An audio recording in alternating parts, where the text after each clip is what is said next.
Dati siyang si Ibarra, naniniwala sa edukasyon, naniniwala sa reforma. Pero ang mundo, hindi naniwala sa kanya.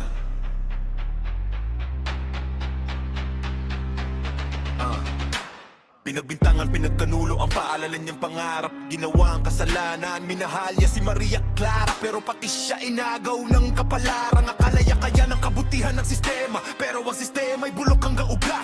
Kaya tumalon siya sa ilog ng dilema. Doon namatay si Ibarra at ipinanganak si Simon. Simon, hindi na bayani kundi taong sugatan ng sariling bayan. Kapag ang pag-asa'y paulit-ulit mong dinurog, huwag kang magtaka kung galit ang isusukli. Nagbalik siya bilang mayaman at misteryoso, kaibigan ng gobernador, general malapit sa poder. Pero ang totoo, sinisira niya ang sistema mula sa loob.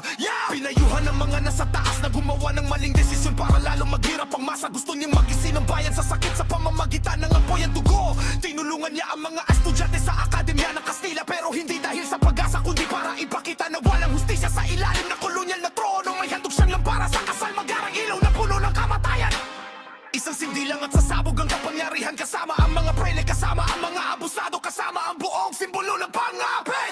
Pero sa huling sandali, may pusong hindi kinaya ang dugo. May pag-ibig na mas malakas kaysa galip. Hindi natuloy ang pagsabog, ang revolusyon ba'y tama kung puno ng inosente ang madamay? Hanggang saan ang hustisya bago ito maging krimen? Hinabol na sugatan, tumakas sa bahay ni Padre Florentino. Doon niya inamin ang lahat, ang galit, ang plano, ang pagkakamali. At bago siya mamatay, na-realize niya ang tunay na kalayaan. Hindi pinipilit sa dahas, ang bayan ay lalaya kapag handa na itong magdusa para sa tama.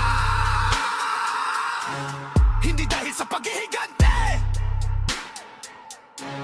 kundi dahil sa prinsipyo. Simunaran ng kasaysayan na ang taong minsang naniwala sa liwanag, kapag iniwan sa dilim, kaya maging bagyo. Pero ang bagyo, hindi laging solusyon. Siya ang refleksyon ng galit ng bayan. Siya ang babala ng sistema bulok. Siya ang patunay kapag hindi mo pinakinggan ang pag-asa. Magbabalik ito bilang revolusyon.